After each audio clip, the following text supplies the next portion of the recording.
Assalamualaikum warahmatullahi wabarakatuh.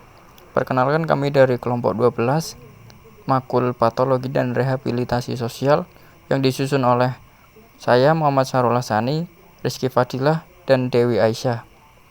Di sini kami menjelaskan tentang anak jalanan dan gepeng atau gelandangan dan pengemis. Pengertian anak jalanan.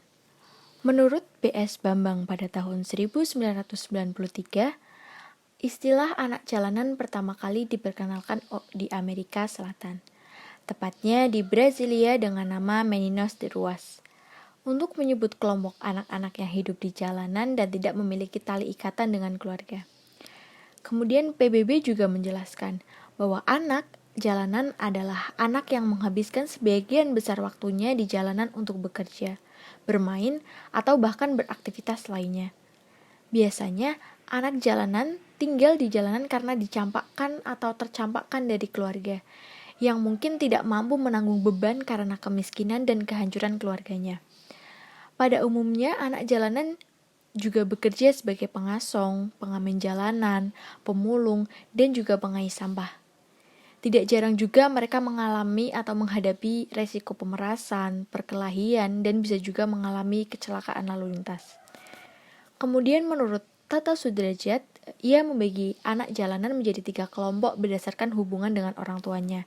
Yang pertama yaitu anak yang putus hubungan dengan orang tuanya, tidak sekolah dan tinggal di jalanan merupakan anak yang hidup di jalanan atau bisa disebut dengan children the street.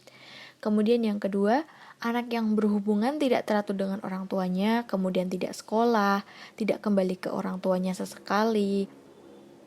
Itu bisa disebut dengan anak yang bekerja di jalanan atau children on the street. Kemudian yang terakhir atau yang ketiga adalah anak yang masih sekolah atau sudah putus sekolah. Kelompok ini termasuk kategori anak yang rentan menjadi anak jalanan atau vulnerable to be street children. Selanjutnya, Despon mengelompokkan anak jalanan menjadi 4 kategori, di antaranya yaitu 1. Anak jalanan yang hidup di jalanan, anak jalanan yang bekerja di jalanan, anak yang rentan menjadi anak jalanan, anak jalanan berusia di atas 16 tahun. Faktor dan proses terjadinya anak jalanan di Indonesia. Penyebab meningkatnya anak jalanan dipicu oleh krisis ekonomi yang terjadi pada tahun 1998. Pada era tersebut, selain masyarakat mengalami perubahan secara ekonomi, juga menjadi masa transisi pemerintahan yang menyebabkan begitu banyak permasalahan sosial muncul. Secara tidak langsung, dampak krisis ekonomi memberikan ide-ide menyimpang pada lingkungan sosial anak untuk mengeksploitasi mereka secara ekonomi, salah satunya melakukan aktivitas di jalanan. Gelandangan dan pengemis. Menurut Departemen Sosial Republik Indonesia, gelandangan adalah orang-orang yang hidup dalam keadaan tidak sesuai dengan norma-norma kehidupan yang layak atau tidak sesuai dengan kehidupan masyarakat setempat. Tidak mempunyai tempat tinggal, pekerjaan tetap di wilayah tertentu, dan hidup mengembara di tempat umum.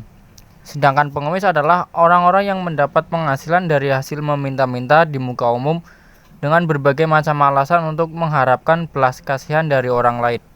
Terdapat 3 gambaran umum mengenai gepeng, diantaranya 1. Orang miskin atau dimiskinkan oleh masyarakat. 2. Orang yang disingkirkan dari kehidupan halayak ramai. 3. Orang yang berpola hidup agar mampu bertahan dalam kemiskinan dan keterasingan.